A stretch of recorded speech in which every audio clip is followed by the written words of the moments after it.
আমি আলেয়া ফেরদৌসী। মাহিউর রহমান আহনাফ আমার ছেলে। সে জন্মগতভাবে থ্যালাসেমিয়া মেজর নামক এক জেনেটিক্যাল রক্তরোগে আক্রান্ত।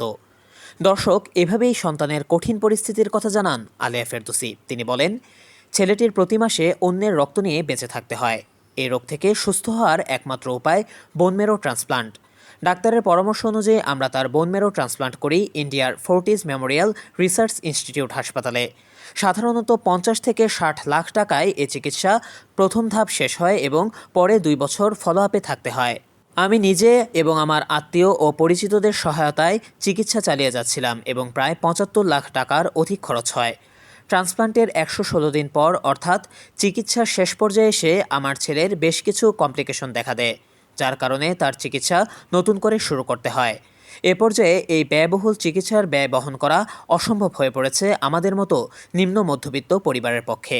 বিএমটি পেশেন্টদের কিছু কমপ্লিকেশন হয়। জিভিএইচডি ভাইরাস, সিএমভি ভাইরাস এগুলো হলে সব কাউন্ট কমে যায় ও ডোনার সেল স্টপ করে দেয়।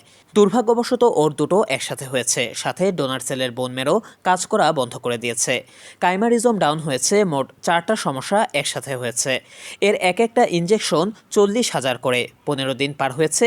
প্রতিদিন 2বার ইনজেকশন দিতে হয়। একটা ইনজেকশন 2.5 দিন যায়। তাই সকলের কাছে আমার ছেলের চিকিৎসার জন্য সহায়তা প্রার্থনা করছি।